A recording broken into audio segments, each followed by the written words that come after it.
Dans le redoutable contexte des exploitations minières de l'Afrique du Sud, l'ingénieur Cyprien Méré parviendra-t-il à épouser Miss Alice Watkins, malgré l'opposition du père de la jeune fille?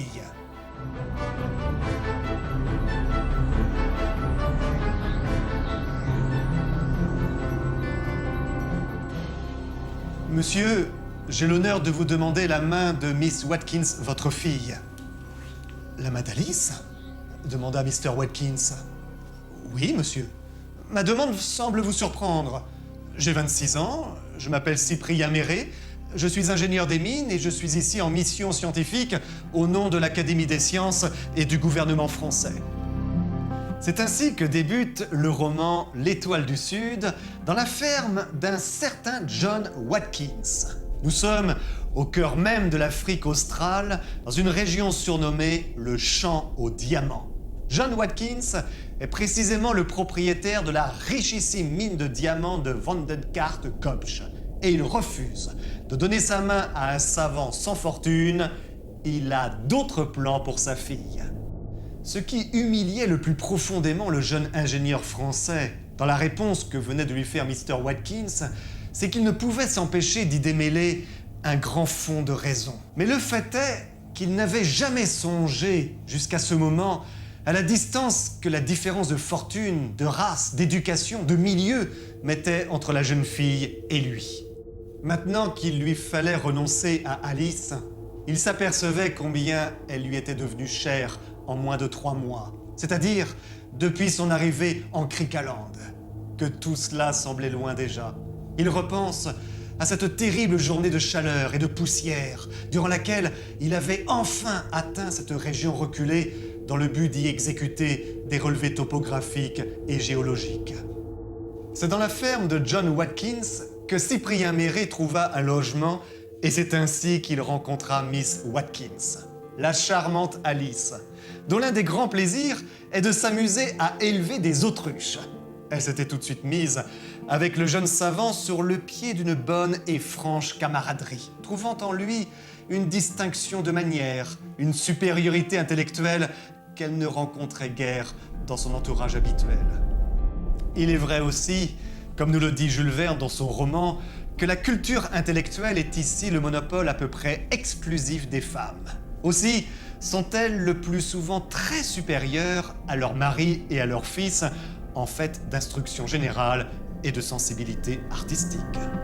Le laboratoire du jeune ingénieur, avec ses appareils bizarres, intéressait Alice au plus haut point.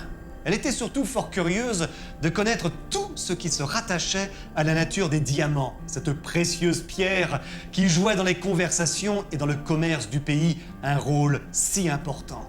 Il s'agit d'ailleurs pour elle d'un intérêt purement scientifique, car elle ne regardait, à vrai dire, cette gemme que comme un vilain caillou, et Cyprien Méré avait sur ce point un dédain tout pareil. Renoncer à Alice? À tant de grâce, faute d'argent? Se disait Cyprien. Ne vaudrait-il pas mieux sacrifier quelques préjugés? Tant de gens font fortune en quelques mois à chercher des diamants. Pourquoi ne ferais-je pas de même? Aussi, c'est bien dans le but de faire changer d'avis Mr. Watkins que Cyprien Méré décide de s'associer avec un mineur. Avec ce roman, Jules Verne nous offre ici un véritable cours sur le diamant, son histoire géologique, ses propriétés, son extraction dans les mines et le terrible labeur des hommes travaillant dans des conditions horriblement difficiles. Mais l'idée de ce voyage extraordinaire est-elle vraiment de Jules Verne? Eh bien non, car l'on sait aujourd'hui, manuscrit original à l'appui, que ce roman, tout comme les 500 millions de l'abbé Gum, a été écrit par Pascal Grousset, alias André Laurie. Et de nouveau, c'est l'éditeur Hetzel, pour soulager financièrement Pascal Grousset, qui a acheté ce manuscrit et qui le confia à Jules Verne, qui va y apporter d'importantes transformations. Cyprien Méré va à vrai dire aller de déconvenu en déconvenu dans sa nouvelle activité.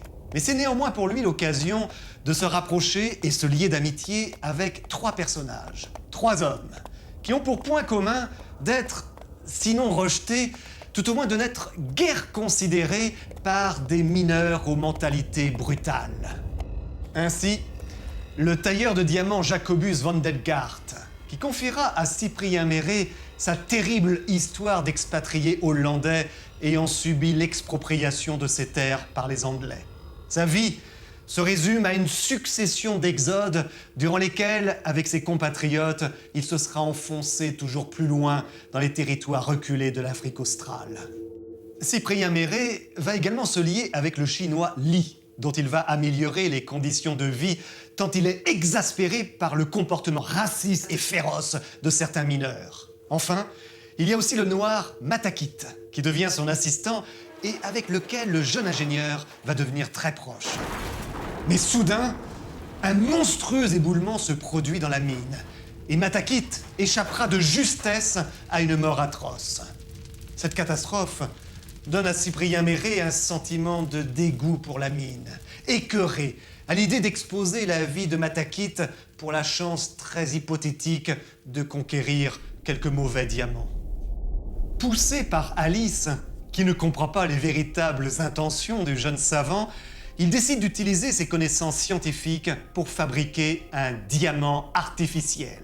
Une création qui semblait alors à l'époque encore utopique, mais que Cyprien pense néanmoins possible grâce à son savoir théorique, mais aussi pratique qu'il a sur ce domaine. Matakit apporte une aide précieuse en alimentant jour et nuit le feu du fourneau dans lequel l'expérience est tentée.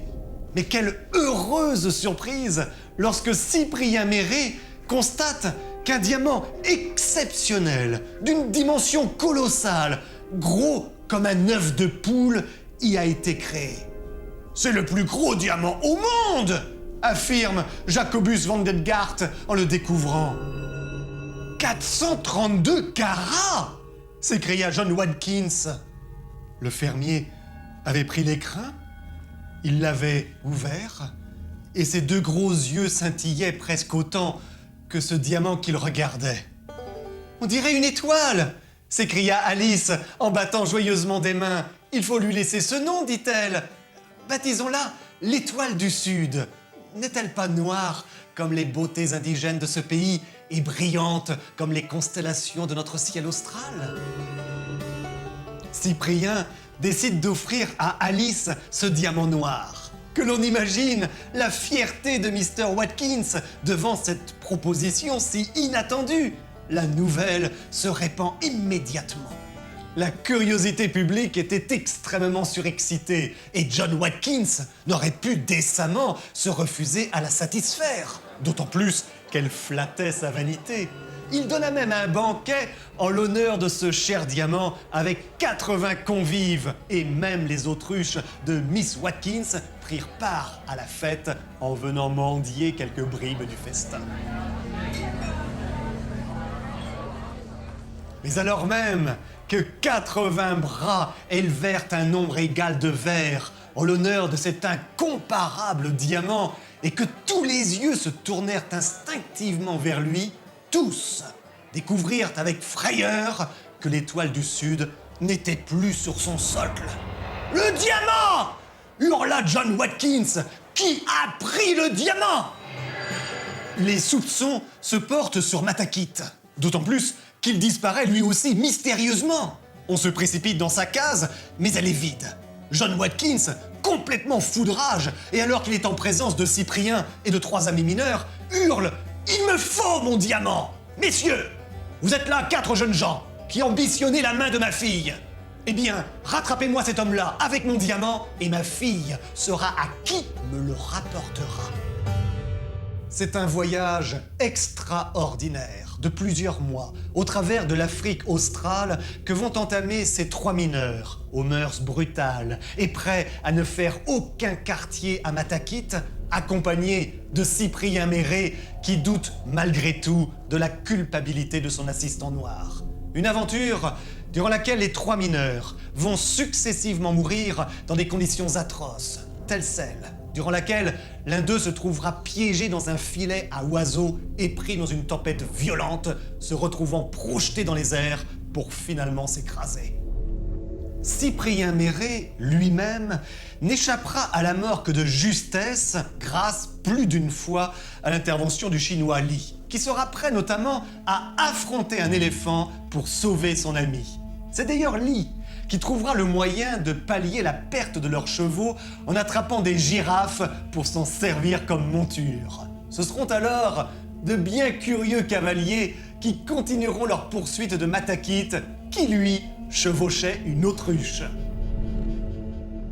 Je vous laisse découvrir les conditions extraordinaires dans lesquelles Matakit est enfin rattrapé. Mais une chose est certaine, il faut se rendre à l'évidence, le brave noir n'était pour rien dans le vol du diamant. Et s'il avait fui, ce n'était que devant la brutalité de mineurs accusateurs et expéditifs. À son retour, après 3 mois d'absence, Cyprien décide de refaire un diamant artificiel. Mais les mineurs ont compris les conséquences terribles pour eux du travail scientifique de Cyprien Méret. En créant des diamants artificiels, le jeune savant provoquerait la ruine des mines diamantifères. Une nuit, 5 hommes, masqués et armés, pénètrent dans la chambre du jeune savant dans le but de l'exécuter.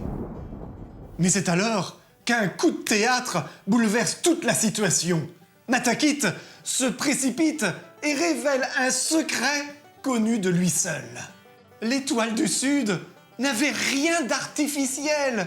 C'était lui, Matakit, qui avait découvert ce diamant exceptionnel au moment du terrible éboulement de la mine, il y a plusieurs mois, et qui, voyant ensuite que l'expérience de Cyprien Méret était en train d'échouer, avait placé ce joyau naturel au sein du fourneau. Comment se termine le roman L'Étoile du Sud? Je puis juste vous révéler que l'une des autruches de Miss Watkins aura joué dans cette histoire un rôle plus qu'essentiel. Cyprien Méret et Alice Watkins pourront-ils finalement se marier? La fameuse Étoile du Sud sera-t-elle retrouvée? Je vous laisse bien entendu découvrir la fin de ce roman, rythmé par une succession étonnante de coups de théâtre, dont le dernier n'est pas le moins surprenant.